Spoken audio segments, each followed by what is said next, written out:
Hello and warm welcome to everyone who is joining us today. A very good morning, afternoon, and evening to everyone. Thank you for being with us to the RICS's World Built Environment Forum webinar series.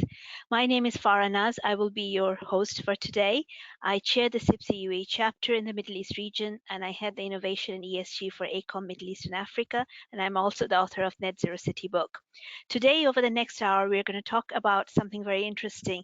We're going to discuss RICS's Sustainability Report 2022, Are We Making Progress?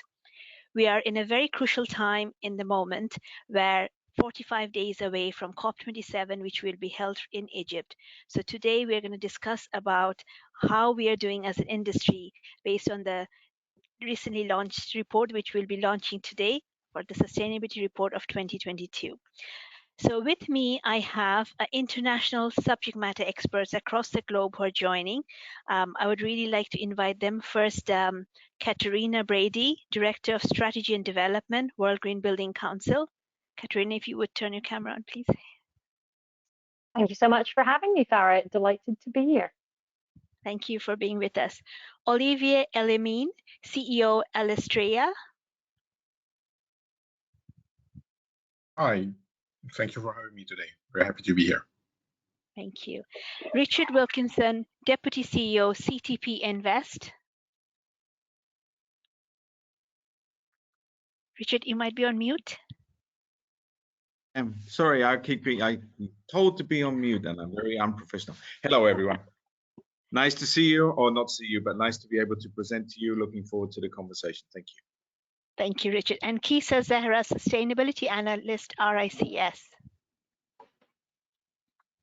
Hi, great to be here.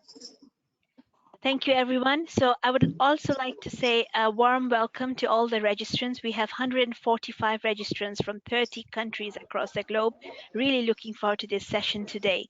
A reminder to all our attendees, do please submit your questions to our panel, as it really helps to bring the conversation to life. If you're new to this webinar, you should be able to see that you can submit questions at any time using the question box on your screen. We will pick that up and as we go through the sessions. So first, I would like to invite Kisa to do a short presentation. Kisa, the stage is yours. Thank you, Farah. By way of introduction, the RICS 22 Sustainability Report shows the results of two global sentiment-based surveys, the Global Commercial Property Monitor and the Global Construction Monitor. In the second quarter of 2022, we used both of these surveys to understand how sustainability is featuring in the built environment sector. We asked the opinions of around 4,000 professionals, and I'll be discussing the results with you today.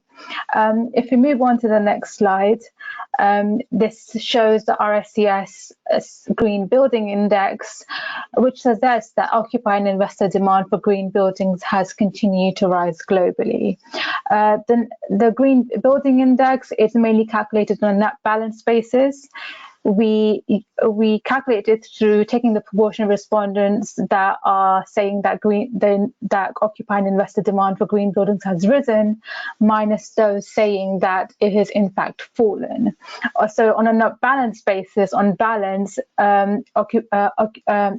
our respondents suggested that occupier and investor demand for green buildings has risen in 2022 and 2021. Doesn't come as a total surprise. There's an increased spotlight on the commercial property sector and more of an interest growing for green, sustainable and net zero buildings that have a positive impact on society, on the natural environment and on the users as well. At the same time, we have noticed an increase in environmental labeling systems such as BREEAM, LEED and neighbours, and any building that scores very highly on these rating systems is considered better, more high quality, and therefore more sustainable and more in demand. So, and clearly these trends are impacting rents and prices in the commercial property market, and this is detailed very much in the next slide. So a key question is whether a building's sustainability credentials have an impact on its rents or prices? Is there a premium attached to green buildings? So we asked the contributors, if they've seen the presence of a brown discount, a reduction in rents and or prices for buildings that are not classed as green or sustainable. And the majority respondents said yes, that there is a brown discount linked to non-sustainable and non-green buildings. And even if that brown discount doesn't exist, there is a premium attached to green buildings. So it seems that a building's green building credential is having a huge impact on its value. Again, not a total surprise. Occupying a green building, it's for occupiers, and particularly it could lead to lower energy costs, higher productivity, as well as an improvement in brand image. For investors in particular, it would occupying a green building could increase its financial value over the long term, whereas investing in, for example, a brown building or a non-sustainable building can lead to higher financial costs and higher maintenance costs. And in the long run, there is a risk that investing in a brown building can actually become stranded in the future, given the way the market's headed and given the way government policy is headed. So government policies is having a huge impact on the market, and this is detailed in the next slide. When we compare the results on a regional level on the demand for green buildings and also on the green premium, it was clear that the figures from Europe were a lot stronger than other regions. And this could be a result of the European Green Deal that's introduced a number of policies targeting green and sustainable buildings. One of them is the Energy Performance of Buildings Directive, which aims to reduce carbon emission of buildings by 60% by 2030. And the other is the Renovation Wave, which aims to double the renovation rate of residential and non-residential buildings by 2030. And also maintain that pace of renovation over to 2050. The impact of the renovation wave is detailed in this chart. What the renovation wave could do. So, as compared to business and usual, if the renovation wave goes as planned, it can significantly reduce the cumulative emissions from buildings, as long as the embodied greenhouse gas emissions from these renovations do not exceed 125 kilograms of CO2 per square meter. So clearly, policies can actually have a huge impact on the market. And there are a number of governments, for example, governments of Singapore, who are also targeting green and sustainable buildings, introducing incentive schemes. And it seems that the UK is also introducing policies on stricter building regulations for commercial buildings as well. If you move on to the next slide, I will move on to the construction sector. The key aspect of the construction sector is the sort of the adoption of digital tools, because the adoption of these tools and processes can lead to an improvement in productivity, health and safety, as well as monitoring costs. But we wanted to understand in this report whether these digital tools are being extensively used for sustainability assessments. And the results that we got suggested that yes, the adoption of digital tools it is happening in the sector, but only very much to a limited extent. So whilst around 45% of respondents said that they are extensively using digital tools and processes for sustainability assessments, an equal amount actually noted that these tools are actually not being used in projects as well. But it is interesting to see that in circumstances where sustainability assessments are being used, they're being mainly used to assess and reduce energy needs and costs, or analyze renewable energy options. Whereas measuring impact on biodiversity, assessing adaptability and resilience to climate change, or even assessing and reducing embodied carbon seems to be much lower down the list. So digital tools are not being used as much for these type of assessments. So, and clearly the measurement of carbon emissions is a significant issue for the sector, given that the construction sector is responsible for a huge amount of global carbon emissions. And in the next slide, we've sort of showed the results of a particular question that we asked in 2021 and 2022 around the measurement of carbon emissions. This chart particularly shows in the results for the embodied carbon question. So we asked professionals, are you measuring embodied carbon emissions in your projects? And the majority of them said no, so around 50%. And there's very little evidence to suggest that even if measurement of embodied carbon is happening, is actually significantly impacting the choice of materials and components. So only around 16% said that they both measure emissions and use this to guide their choice of materials and components as well. And the fact that these results are very much similar to last year shows that there's been very little progress on this matter in the construction sector. And the next slide shows that there are significant barriers to measuring carbon, and our professionals have helped us identify some of these barriers. Lack of established standards, tools, databases, benchmarks, and guidance is seen as the most significant barrier to measuring or decarbonizing or reducing embodied carbon emissions in the construction sector. And this is globally as well as across the region. So across all the 4 regions that we surveyed, a lack of established standards actually was the main issue that contributors highlighted. Alongside that, high cost or low availability of low carbon products, materials and components, as well as gaps in knowledge and skill shortages was also seen as significant issues that are inhibiting the sector from reducing its carbon emissions.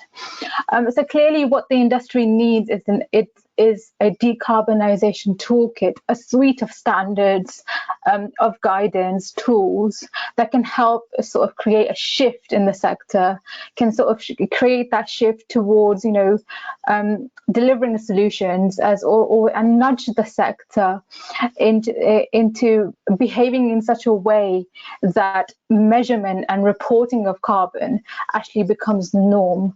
And to do this, the industry will need to collaborate more.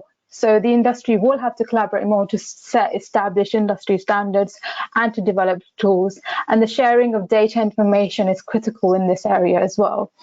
At the same time, the professional institutions must upskill their professionals, particularly so they can use the standards that already exist as effectively as possible, as well as cause that behavioural change that is much needed in the industry. And finally, policy will have a huge impact. We've already seen the impact that policy has, but government regulations, as well as incentive schemes and, for example, subsidies, will be key in nudging the sector into developing solutions towards decarbonisation. And I will end there. Thank you, Kisa. That was very insightful presentation. May I ask, we will just move into the panel discussion now. So may I ask all the panelists to turn their cameras on. Kisa, I will start with you as the first question.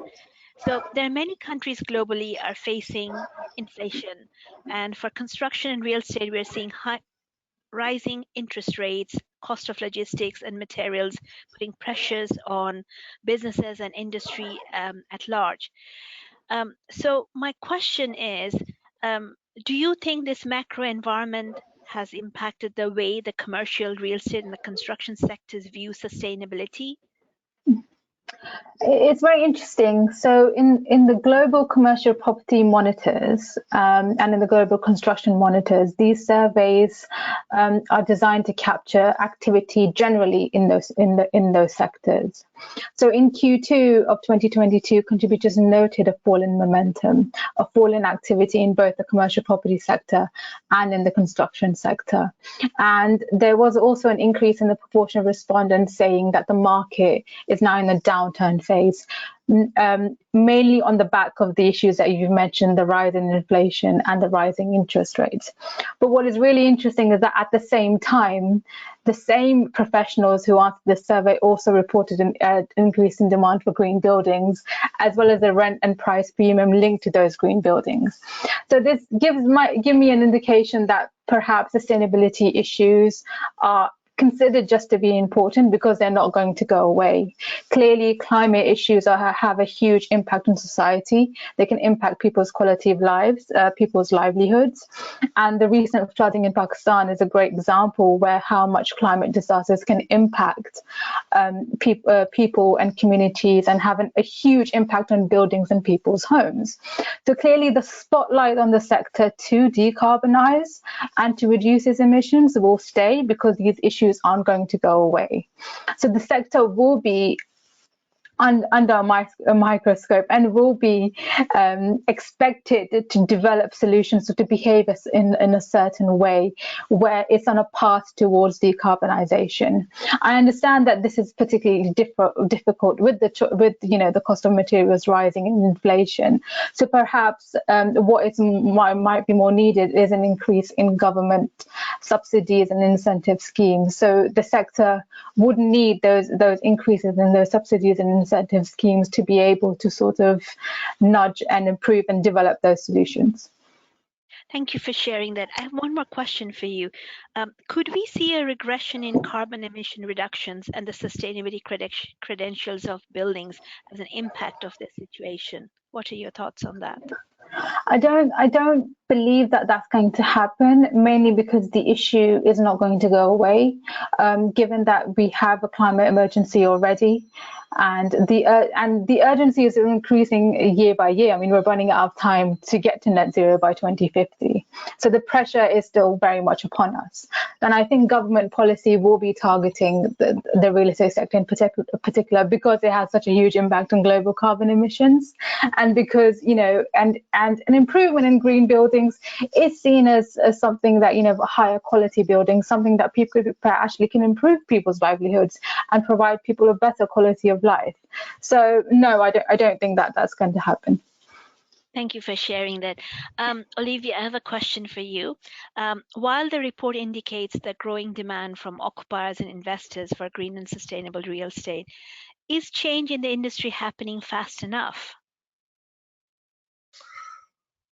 Well, I think the obvious answer to the question is not happening fast enough, and that's actually not only in the industry; it's across all industries. I think a lot of the things we're seeing right now are mainly linked to marketing and not so much to the reality of what is happening. I mean, typically the fact that we're still hooked on BREEAM or LEED certification and believe that those have any kind of real life credential in terms of sustainability is from my perspective one element. So what we are seeing right now is from my perspective a tick up of people who are trying to tick the box and publish nice sustainability report and being able to say, look, we're in this great green buildings. But as you said, nobody's measuring embodied carbon. Nobody is really acting on it. Government are also notoriously slow into implementing carbon tax, for instance, and clearly what's happening, at least in Europe, in Ukraine, and the energy crisis is not helping in that respect. I mean, we are moving from one crisis to the other, from Corona to the war in Ukraine, and so the long-term perspective of climate change is kind of evading us, and the real estate industry is not different. You were discussing about inflation, cost increase. I think this is what every executive in the real estate industry have on his mind today. Sustainability is more like a long-term perspective. So you first start to address the fire that is currently happening, the one that will happen 10, 15 years down the road. You might communicate over it, but no real action is happening. Thank you for sharing that. I think globally there's a huge shift happening. Now, continuing what you just said, I would like to ask you one more question. How prepared are we? How is the industry preparing for this change or this big shift? What are your thoughts on that? I don't think we're prepared at all. We're not willing to look the reality in the eye. I mean, typically, from my perspective, in most of the advanced economy, we should stop building. I mean, we don't need new buildings. We don't need new office buildings in Paris, London, New York. We don't need them.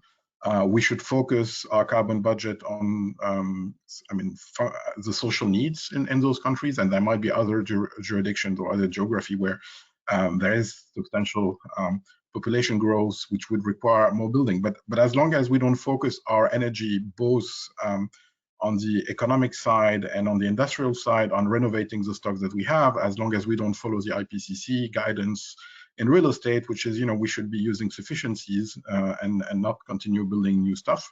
I don't think we are addressing the problem. We're not willing to change, actually. We're happy to report, compensate, but we're not really willing to change.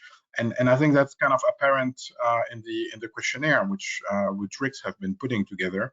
And if you look at the reality on the ground, I mean, essentially not a lot of things are changing over the years. So I'm not sure we're, as an industry, we're either moving fast enough or we're just hiding, putting our head in the sand and pretending everything's going to be good. Thank you for sharing that. Katerina, I'm going to turn to you as a continuation of this conversation. Like, carbon has come in this conversation quite a few times. And when we think about embodied carbon, demolishing old buildings to replace with more sustainable new buildings will be less and less palatable. And it links back to Olivier's points and Keith's point as well. So my question to you is, what is needed to help the industry transition away from demolition towards retrofitting an existing stock? Thanks, Farah. And I mean, I think just to echo exactly what Olivier's just said, hopefully the global supply chain crises that we're having will actually make it less palatable for people to be demolishing old buildings. But you're right, the question isn't, can we stimulate demand? The question is what we do when we have the demand. And that's a situation that we're starting to see right now. And obviously, there are so many stakeholders to consider. I'm going to think about this from a sort of developmental standpoint. Obviously, there's lots of different approaches we can take, but let's think a little bit about just a few of the key stakeholders across the supply chain, our contractors, our designers, our developers, investors, owners. And in the case of what we're essentially talking about here, keeping products and materials and natural resources in functional use for as long as possible, it does require action from every single one of those stakeholders, which makes it a little difficult. But three things I want to pull out in terms of what we need to do. The first is plain and simple awareness. We all know this, and everybody on this webinar probably knows this, but we need to be ensuring that the whole global built environment, the whole global construction industry, which is, I think, 7% of the global workforce, is educated the fact that, yes, demolition is business as usual, but we should be challenging those norms. And that is absolutely going to require a mass rollout of education and training at all stages of the value chain. The second is about business models, and this really links to a lot of the key principles of the circular economy. And the most imperative one for us to be able to disincentivize demolition and incentivize retrofitting is being able to attach financial value to what we currently consider waste. So making waste valuable, essentially highlighting the fact that buildings or infrastructure assets are banks of materials. And in many cases, they're taken down or repurposed before they actually are at the end of their functional life. So that brings with it the question at the beginning of a design or retrofit project of, is this material actually still functional, or does it need to be repurposed, or can it be reused or repaired in some kind of way? And secondly, if you're insistent that you're going to take away this building, what values, what financial or social values do these materials that are captured in what is already here on this footprint of land have? That's a very different way of thinking currently. And obviously, there's a lot more we can go into here about the need for infrastructure, digital and physical, for us to be tracking all of those different heavy materials as we are sharing them in projects around the world as well. But I want to come on to my third point, which was touched briefly on by Kiza before, which is the need for us to have a change in processes. And that, again, is across all stages of the value chain, because for our construction sector, it's skills around adaptability and improved maintenance and designing for repairability and using different glues and fixings and holdings and things like that so that our materials can be extracted without damaging them. That's obviously something for architects to think about. We need to challenge their norm of just taking things down and rebuilding them. For asset owners and managers as well, it's a question of making sure that they prioritize at top strategic level, that we're absolutely not going to demolish unless we have to. But this really goes back to what I said at the start, that the challenge we have is that if any one of those actors is disengaged, they can ruin the work of the rest of those sustainably minded stakeholders in the value chain. So for this conversation about reusing materials and the circular economy and net zero and sustainability generally, it's so important that we have collaboration, because you can't have a circular economy if you've got a hole in, right? So we obviously do have solutions and opportunities to implement this, which we can go on with, but hopefully that's enough to kick us off with this question. Thank you so much for sharing that. I just want to ask you one more question. How do you see this picture changing over the next 12 months? Well, I mean, if you ask me this on the 19th of November, hopefully we'll be in a really good mood, but we might not, but we might be a little less optimistic. The obvious answer is that we hope to see a big shift with COP. Because there isn't Buildings, Cities, Regions and Built Environment Day the way there was in COP26, our aspirations for really direct interventions on buildings are still high, but we know it's something that we really need to heavily advocate for. This year and next year is part of the global stocktake. So we have the countries around the world reporting and reviewing their NDCs, their nationally determined contributions. So it's a really, really important time for us to be strongly campaigning for buildings, construction, built environment, infrastructure recommendations and policies to be built into those NDCs. And currently, I think it's 136 countries that have a mention of the built environment, but barely any of them mention whole life carbon. None of them are talking about embodied carbon.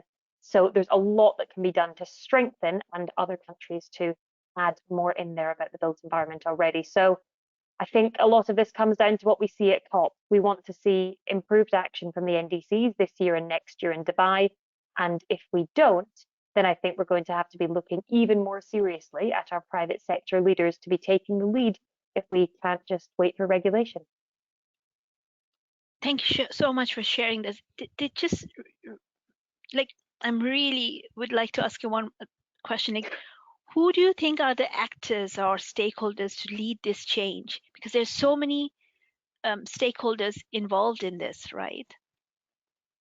You're so right. And I think, honestly, one of the challenges that we all have as sustainability professionals is we aren't united on a theory of change, are we? You speak to some people who are absolute advocates that policy is going to save us, and you hear some people saying, absolutely not. We have to change mass citizen awareness and engagement. We need the plastic movement to be expanded for buildings and construction. And I think I'm sort of a little bit in the middle of all of those. But what we really believe at the World Green Building Council, because our members are the Green Building Councils whose members themselves are private sector organizations across the value chain, that it's the private sector leaders, the industry, who can set the scene for that regulatory change. Yeah. There is no doubt that we need a change in regulation. We need a huge amount of strengthening. But what is in doubt is whether regulation would ever be changed if that would lead to major disruption across industry. And in the political and social climate that we're in right now, with a recession coming, it's extremely unlikely. So in terms of the actors who have the weight of responsibility placed on their shoulders, I actually think that we're calling for the people listening to this webinar today, the experts in industry, the experts who are working on built environment projects right now, to demonstrate that what we're calling for with policy can be done, so that then it makes our life easier when we're advocating to our government saying, look, this should be policy because it's happening anyway. Thank you so much for sharing that. Really appreciate it. So continuing the conversation about change, Richard, I'm going to turn to you. The survey results highlight the slow rate of change in the construction industry. In the case with carbon measurement, the results highlight no change in measuring carbon across the life cycle of construction projects. So my question is, what needs to change for the construction industry at large to decarbonize more and to do so at a pace that we can all adopt? Yeah, well, I'm going to refer back to one of the things that Olivier said earlier, where he was saying that he doesn't think the real estate industry is changing. As we are the main consumer of the construction industry, it's us who's going to demand that they change. Because if we as their consumer don't demand that they give us a different product, they're going to carry on.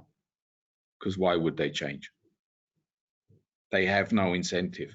And then the question is, why doesn't the real estate industry change? Because no one is going to pay for the extra cost. So I can build a different building and go to my tenants and say, I need you to pay another 10% rent for a greener building, one with less embodied carbon. And they will all have a policy that says that they do it, and almost none of them will. So the problem at the moment is everyone says we have a crisis, we acknowledge that we have a crisis, but no one wants to pay for trying to resolve the crisis. Because at the end of the day, everyone has to pay. Because if the tenants have to pay more, then they're going to have to charge more for their products. And who pays for their products? We all do individually. So at the end of the day, everyone has to pay. Changes and disruption in industries do normally require either some kind of regulatory impulse or some kind of tax advantage. And that's when they start, and that's when they keep going. And if you would like an example of that at the moment, just look at what's happening in the automotive industry, where in Europe, in various parts of Europe, within a couple of years, you won't be able to enter some cities if you are driving an internal combustion engine car. So you'll only be able to go in with electrically powered vehicles. That's regulation. That forces people who want to go in there either to change their behavior. Whether they want to change it or they don't want to change it, they have to. And to some extent, there's a lot of in the report about no standards, and I agree with that. And I also fully agree with one of the things Olivier said, that it's very easy at the moment to write lots of policies, tick lots of boxes, and get nice sustainability ratings. Because there's so many different rating agencies, they can't all look really at what's happening. And there's too little focus on actually measuring the actual carbon that's actually produced and actually consumed. So there's a lot of papers that are written, but not a lot of real action. And the root problem with why is there no action is who's paying for it. And either is the first impulse is through taxpayer. Everyone in Europe is suffering at the moment because we're currently all paying for very high energy prices. So, everyone's going to look at the short term rather than the long term. Long term, that would make a huge amount of sense. Short term, everyone's worried about something else. And that's, I think, one of the big problems. Thank you for sharing may I that. comment on that? Please. Yes, of course. Thank you. I mean, I totally agree with what Richard said, and wouldn't it be an absolute dream if we had the same level of regulation coming in around buildings and construction that we did around the change in the move to electric vehicles, and suddenly none of us were allowed to have fossil fuels in our kitchen or for our heating anymore. But there just isn't that same regulatory movement, is there? And we can hope that it will happen, and we obviously strongly advocate that it will. But in terms of motivating the actors who are looking to try and do something, even in a situation in which regulation isn't supporting them, one of the things I think we haven't mentioned yet as a panel is the opportunity for us to create a business case. And the report certainly touches on this a bit, about how green buildings are ticking boxes that are broader than just a financial value proposition. And that, I think, has to be part of our strong argument for organizations going beyond what policy is currently calling on them. And it links back to what Kisa said at the very beginning about how the risk of stranded assets as part of the business case, the risk of the fact that your portfolio might be impacted by the damage from climate change, and you will need to pay for resilience measures and heightening insurance premiums, or your ESG policies will come under scrutiny, whatever it is. But I think that business case, that broader business case, the financial, the social, the reputational, everything we can pull out of the bag to try and motivate people to take climate and sustainability action in this context where they're probably not going to be forced to, is what we have to try and do as organizations who are passionate about this topic, with recognition of the fact that we're meant to be hitting the SDG goals in 8 years' time. Thank you for sharing that. Olivia, would you like to add anything? Yeah, I think, look, I appreciate the fact that green building provide more value, etc. But at the end of the day, I mean, the only difference between there's just two differences between a sustainable building and a non-sustainable building. The first one is money. Give it enough money, any building is going to be sustainable. And the second one is time. Give it enough time, any sustainable building is not going to be sustainable. So practically speaking, there is no such a thing as a stranded asset. There is no such a thing as a sustainable building. There is something at one moment in time you're looking at which tick a certain number of boxes, and something that does not. So we can look around, we can argue that, you know, the few green buildings we're building here and there are actually helping. I would agree with Richard. At the end of the day, it's a question of money, who's going to pay. There is a study by McKinsey actually that shows that 80% of what needs to be done in the building environment does not generate substantial financial returns.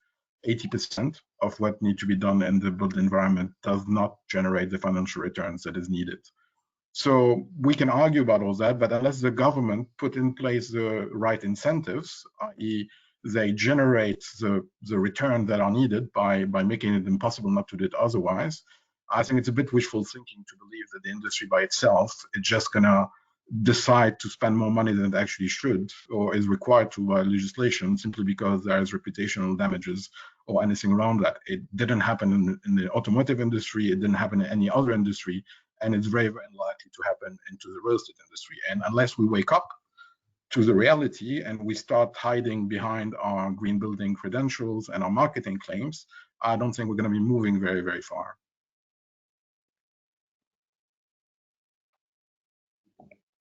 Thank you for sharing that. Kiza, do you want to add something to this? Yeah, just a quick point about value. What do people value? And it's clearly the valuation of properties and green building is going to be impacted on what the market does. So we have, you know, a number of professionals saying that the value of green buildings is rising in the sense of those green premiums and those brand discount question that we had. So a building that has higher value for people, for governments, will be more sort of attractive in the market, whereas buildings that are not will eventually sort of become stranded, as I've mentioned before. So valuation of properties and sort of embedding the environmental and social aspects into the valuation process will be particularly important as well. And our professionals will play a huge part in this. And RICS will play a huge part in this, in setting those standards, in setting those valuation guidance where the sustainability and environmental and social credentials come into the valuation process. And it will be responsible for giving that guidance to professionals who are working in the sector as well. So I think valuation will be particularly important as well. Thank you so much for sharing that. So I'm going to move to the last question, and the last question is for all of you. So we are 45 days away from 7, and this COP is all about pledges to implementation. The RICS report states that it's a call for action and collaboration. So my question is, what policies and government actions do you see having the highest impact on sustainability and decarbonization of building stock, those planned and under development in the future? Who wants to go first? Katerina? Sure, that's fine. I touched on it briefly before, but in terms of high hopes for COP27 and COP28, we want to see governments strengthening their NDC, their nationally determined actions. For us, we want to see increased commitments or increased strength of commitments around the built environment. And part of that I didn't get onto before is that we then want to see that trickle down into city level policy. Because I think at the moment there are close to 250 cities that are committed to net zero or close to net zero targets by 2050 or even before. And cities do have that dexterity with changing policy and with implementing community level interventions and pilot schemes that we just don't really have on a national level. It's much harder to change national policy than it is to bring in changes at city level. So changes at NDCs that then feed down to city level would be fantastic. There are obviously fantastic examples of high level policy shifts that we've talked about briefly, things like the Green Deal or the taxonomy, and there's incoming governments like the new Kenyan presidency we've heard about who are ready to commit to net zero, which is absolutely fantastic. But harking back to what I was saying before, yes, we support and we want to see regulatory change, but we absolutely cannot wait for it because we have a world that's burning up around us and we're going to run out of resources. So whether your clients want to take action because they care about climate change or whether they don't care about climate change and you can sell them on improved health and well-being in the post-COVID era, or whether they're worried about drought or whatever else it might be, it's using that motivation to set the scene for policymakers and regulators to bring in the regulation that we know that we need, that we see to be the call to action for all of our World GBC members and RICS members and all of our other partners out there. Thank you so much. Richard, any thoughts? Yeah, I mean, I'd like to just please don't misunderstand what I said at the start, saying that CTP doesn't care about this. We care about it a lot, and our business model is the one that really is long-term the right one for property owning, which is we own that things that we build through the whole of their useful life. So I really care as a company about what we are doing and how we are doing it. So if you ask me what the industry is doing, I'm going to give you a slightly different answer. For the so having said that, the first mover has a massive disadvantage because they're investing time, money, and effort that others are not. And in an environment where the predominant owner of commercial property is a financial investor who's looking for short-term returns, you have a disconnect between what that investor is trying to do, which is maximize their short-term income, and what you would want them to do, which is have in their mind the long-term effect of their short-term actions. And the only way you can regulate that is with regulation. Yeah. Okay. Or with taxation. So either you have to incentivize the people who are trying to do the right thing, or you have to disincentivize or make not possible the activity of the person who's doing what you don't want them to do. Because otherwise you get these lonely pioneers who will be doing the right thing, and overall we won't be doing enough. Yeah, completely agreed. Thank you, Richard. Hisa. I would like to see better or even more collaboration between policymakers and the industry. So while setting net zero goals and standards, minimum energy performance standards for buildings, as well as environmental social standards for buildings is incredibly important, there will need to be additional guidance on how the industry is supposed to get there. And the industry wouldn't really know how to exactly improve and the government wouldn't really know unless there's better guidance and there's that better sharing of knowledge. So that collaboration between industry and policymakers is incredibly important. So governments can know what the issues that actually exist within the industry and what are the key barriers. In terms of the sustainability reports, our professionals have told us there is a lack of standards and it is a lack of tools and guidance that are sort of inhibiting the sector from decarbonising. So the best way to develop these tools and these standards would be for industry to collaborate more and share more information, but also for governments to understand what the industry actually needs to get there. So additional guidance for the industry and for professional institutions would be incredibly important, and projects and toolkits that come out of that can actually help, because they'll be based on sort of the knowledge sharing that the industry and policymakers have sort of come together and shared and solutions and derived solutions from. So I think it's great that regulation and policymakers concentrate on setting minimum energy performance standards and regulating the real estate sector, but it must provide a little more detail on exactly how the industry must evolve and change, and the best way to do that is through collaboration. Thank you so much. And Olivia, do you have any thoughts on this question? Yeah, look, from my perspective, the most sustainable building ever is the one we've never built. And I think this is something we should tell the regulator. There are very simple things that can be done. We don't need to complexify things. But typically, and I think this is start to be done in London, for example, asking, when you apply for a building permit, to explain, first of all, why do we need that building?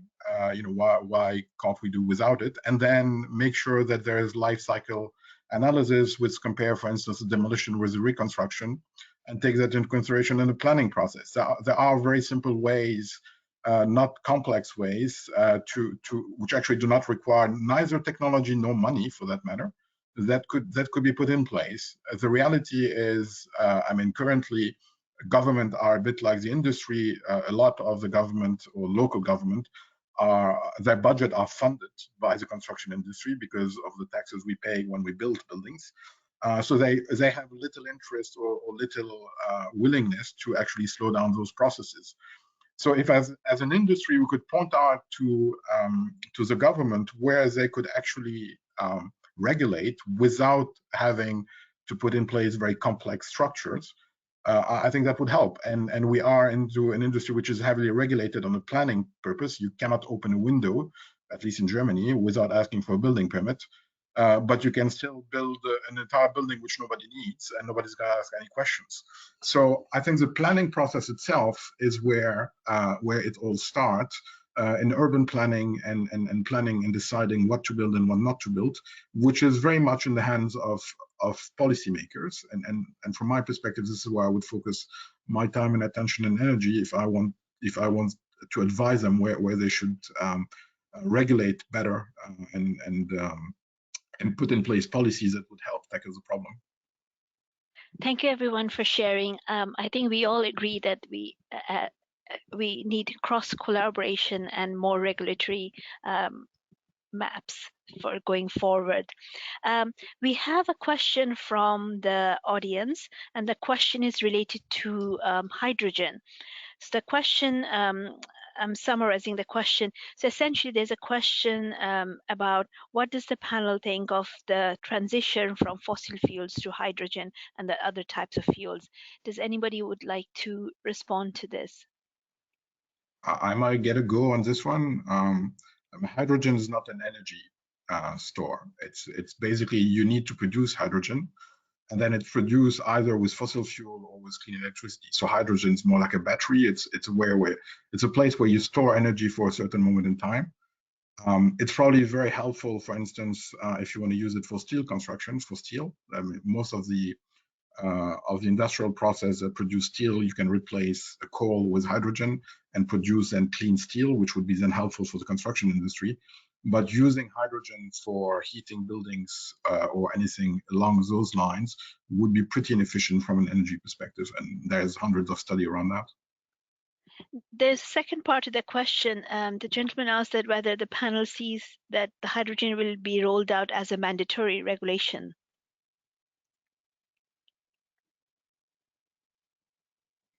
I very much doubt it. We're gonna Okay. electrify buildings, probably yes, but rolling out hydrogen is unlikely. Okay. No, thank you, Yeah, everyone. may I say something Yes, Richard. Yes, on of that one? course. So I think, hydrogen can be a very useful tool together with some of the alternative energy sources like photovoltaic. So photovoltaic produces mostly in the summer and not really in the winter. If you would use excess production in the summer, store it in hydrogen, you have a seasonal storage that you can then release through the winter. So someone like us, where we own very large parks, our largest park has 780,000 square meters of roofs, which I can put photovoltaic on. I will generate a lot of energy. I will generate way too much in the summer, and I can consume it during the winter, or my tenants can consume it during the winter. And then you can start thinking about, are there ways where you can improve the utility of buildings and decrease the pressure on infrastructure by taking groups of buildings off grid. And there, hydrogen has a value, because what it is what Olivier says, it's a battery. It's just a slightly more useful battery than what you think of as a normal battery, because the battery that you charge, you lose a charge over time. Yeah, you just have to look at a mobile phone in your pocket, and if you don't recharge it, after a period of time, it's empty. Yeah, hydrogen stays where it is. Thank you So for it sharing requires that. a lot of investment, but you can do it. Thank you, everyone. So I just wanted to say thank you to all our speakers and panelists for joining the panel discussion. It was a really good conversation. And I hope that we leave this panel discussion with lots of things to do, and we remember it during our COP27 and COP28 and all these conversations we're having. And not just COP conversation, but in built environment, we're talking to private and public sectors as well. So thank you everyone for joining. I would like to move to the next slide, please.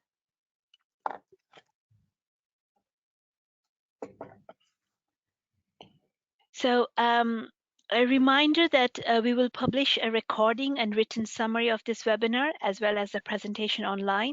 And people who are listening, our audience, please do feel free to share those with your professional networks. Please take a moment to let us know what you thought of today's session by completing the online poll, which will appear on your screen at the end of the webinar. And please do join us for another webinar in the future. Please refer to RICS's website for future further details, and you can also watch any previous webinars that you have missed. And also, we would like to invite everybody to follow us on Twitter and LinkedIn, where you can receive news of upcoming webinars as well as recently published articles. And finally, you can download the WBEF app for the App Store or Google Play, where you can access the latest innovative global thought leadership content across the built environment. Until we see you again next time, goodbye, and thank you so much everyone for joining us today. It was amazing to have this conversation, and I hope you enjoyed it. Have a great evening.